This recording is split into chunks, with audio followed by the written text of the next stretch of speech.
नमस्कार, मैं अनीता चौधरी और न्यूज़ अड्डा पे आप सभी का स्वागत है। जय भारत, जय हिंद। साप्ताहिक तौर पर आपके लिए कहानियों के पिटारे से हर बार एक नई कहानी लेकर आती हूँ। ये एक नई श्रृंखला हमने शुरू की है जिसमें कहानियाँ कुछ ऐसी होती हैं जो हमारे आपके लिए प्रेरणादायी होती हैं। उन कहानियों से अगर जरा सी भी सीख लें तो कहीं ना कहीं छोटे लेवल पे ही सही बदलाव की, एक सकारात्मक बदलाव की गुंजाइश होती है। आज की कहानी का शीर्षक है नई सुबह की नई पहल।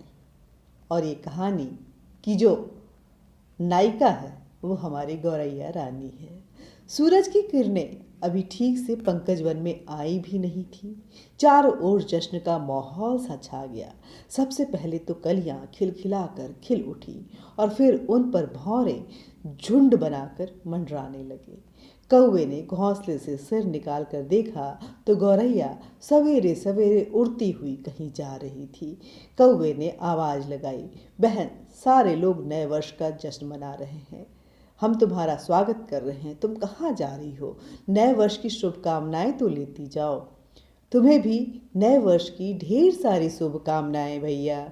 मैं भी नए वर्ष का स्वागत करने जा रही हूँ, लेकिन नए अंदाज में, एक नई पहल के साथ, गौरैया ने कौवे को जवाब दिया। रास्ते में चूहे का झुंड भी नए वर्ष का सेलिब्रेशन कर रहा था। सभी चूहे मधुर संगीत पर मटक मटक कर नाच रहे थे। गौरैया को तेजी से उड़ते हुए देखकर वो बोल पड़े, गौरैया बहन, सवेरे सवेरे कहाँ जा रही हो? आओ हमारे साथ नए वर्ष का जश्न मनाओ। नहीं, आप लोगों के साथ मैं नहीं आ सकती, लेकिन मैं भी नए वर्ष की शुरुआत ही करने जा रही हूँ। एक नए तरीके से, नए अंदाज में एक ये नई पहल होगी। ऐसा बोलकर गौरैया उड़ चली। कुछ दूरी पर भालुओं का झुंड भी नए वर्ष का जश्न मना रहा था। खुशी से वो सारे उछल कूद रहे थे। गौरैया को देखकर एक भालू चिल्लाया, गौरैया, ओ गौरैया, कहाँ जा रही हो? आज भी दाना चुगने की चिंता में उड़ी जा रही हो? क्या तुम्हें याद नहीं आज नया वर्ष है? याद है भाई, याद है। मैं भी नए वर्ष की खुशी मनाने जा रही हूँ, दूसरी जगह जा रही हूँ, दूसरे तरीके से मनाऊंगी। ऐसा बोलते हुए गौरैया उड़ चली। शेर की गुफा के पास ढेर सारे जानवर नए वर्ष की धूमधाम से शुरुआत कर रहे थे। यहाँ कई तरह की मिठाइयाँ भी बन रही थी। नाचने गाने का इंतजाम भी था। बाजे गाजे के साथ सभी झूम झूम कर जश्न मना रहे थे। गौरैया को देखकर शेर ने आवाज लगाई, अरे गौरैया, सवेरे सवेरे कहाँ जा रही हो? आओ यहाँ, हम सब नए वर्ष की शुरुआत करने जा रहे हैं, इकट्ठे होकर कर रहे हैं, और तुम अकेली कहाँ उड़ी जा रही हो? आओ तुम भी सबके साथ शामिल हो जाओ। गौरैया बोली, माफ़ कीजिएगा, मैं अपने नए वर्ष की शुरुआत किसी और चीज़ से करना चाहती हूँ। आप सबको नए वर्ष की शुभकामनाएं। ऐसा कहती हुई गौरैया उड़ चली। सब ने सोचा कि क्यों ना हम चल कर देखें कि आखिर गौरैया कर क्या रही है, और किसी के साथ भी आने को राजी नहीं है। वो अकेले ही कहीं चली जा रही है। बंदर ने राय दी और सब गौरैया के रास्ते चल पड़े। अरे यह क्या? यह गौरैया तो बड़े अच्छे काम कर रही है। इन नन्ही चिड़ियों की सोच को तो देखो, कितनी अच्छी है। तारीफ करते हुए शेर का चेहरा खिल पड़ा। सामने मैदान में गौरैया ढेर सारी चींटियों के झुंड को संबोधित कर रही थी। बहनों, तुम में से कई चींटियां गरीबी के कारण पढ़ाई नहीं कर पाती हैं और स्कूल जाना बंद कर देती हैं।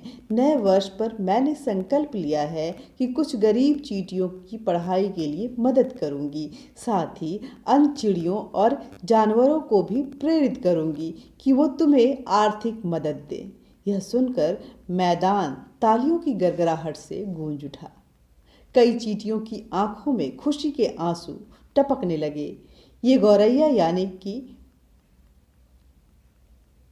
और फिर गौरैया ने झुग्गी की उन चींटियों को पढ़ाने का काम शुरू कर दिया। आहट पाकर जब जोर जोर से तालियां बजने लगी तो आहट पाकर गौरैया पीछे मुड़ी तो देखा सभी जानवर पीछे से ताली बजाते हुए उसे आंखें फाड़कर देख रहे थे। गौरैया ने शर्माते हुए बोला, मैंने कुछ चींटियों के भविष्य संवारने की कोशिश की है। ये नए वर्ष की मेरी शुरुआत है, सो मैंने सवेरे से पहले ही सबसे पहले इसी काम से अपनी शुरुआत की। मैंने सोचा कि नए वर्ष की इससे अच्छी शुरुआत भला क्या हो सकती है। शर्माते हुए गौरैया ने सभी जानवरों के सामने अपनी सफाई देने की कोशिश की और शेर उसको शाबाशी देने लगा। बोला कि अरे, इससे अच्छा और बेहतर काम कुछ और हो ही नहीं सकता। ये हमारे दिल में और हमारे दिमाग में क्यों नहीं आया? ये तुम्हारे दिमाग में आया गौरैया, और सभी जानवरों की तरफ से जंगल का राजा होने के नाते मैं तुम्हें धन्यवाद देता हूँ। तो क्या हम समझे कि आपको खुशी मनाने के लिए हंसने गाने बाजा बजाने पकवान मिठाई खाने की तो ज़रूरत है, ये कर सकते हैं, लेकिन इससे भी कहीं ज़्यादा खुशी तब मिलती है जब हमारे आत्मा को संतुष्टि मिलती है और हम किसी असहाय ज़रूरतमंद लाचार गरीब की मदद करते हैं। ऐसे में जब भी ऐसा मौका मिले तो नए वर्ष का इंतज़ार मत कीजिए। हर सुबह एक नई सुबह होती है, उस नई सुबह की शुरुआत नए तरीके से कीजिए, नई पहल के साथ कीजिए और सामने जो भी ज़रूरतमंद दिखे, अगर आपसे हो सकता है, आप उस लायक हैं, आपसे जो भी बनता है मदद जरूर कीजिए। तो क्या आपके दिलों में भी हिलोरे मार रही हैं? ऐसा लग रहा है कि गौरैया ने आपको भी प्रेरित कर दिया है और आप बेताब हो रहे हैं समाज की तरफ, उन लाचार गरीब तबकों की तरफ अपनी सेवा देने के लिए, उनकी सहायता करने के लिए। दिल की भावनाएं ऐसे हिलोरे मार रही हैं तो फिर उसे दबाइए मत, फट से निकल पड़िए और किसी भी गरीब को जितनी हो सके उतनी मदद जरूर कीजिए। उन्हें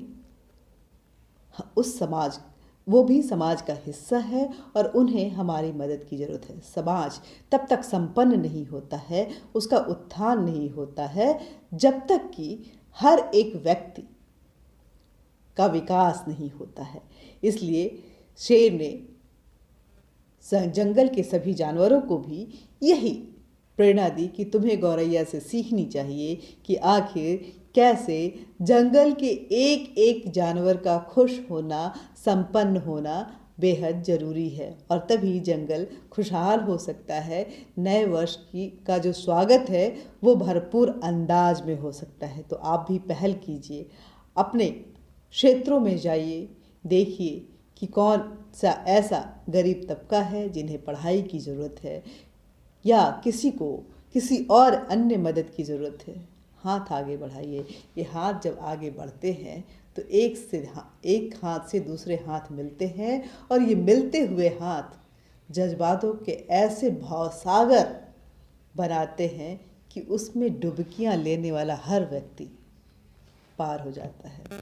अमीर खुसरो की 2 लाइन है, खुसरो दरिया प्रेम का उल्टी वाकी धार, जो उतरा सो डूब गया और जो डूबा सो पार। तो ये प्यार, समाज में प्यार और मोहब्बत की भावनाओं को फैलाने का यही एक तरीका है और जो इसमें उतरता है वो डूब जाता है और जो डूबता है वही पार लगता है। नमस्कार, जय हिंद, जय भारत। हमारी ये कहानी आपको कैसी लगी हमें ज़रूर बताइएगा। अगर आपको लगता है कि इसमें किसी और तरह की कहानी होना चाहिए या सुधार की और गुंजाइश है इसमें, तो उसके भी सलाह कमेंट बॉक्स में हमें ज़रूर दीजिएगा। धन्यवाद। जय हिंद, जय भारत।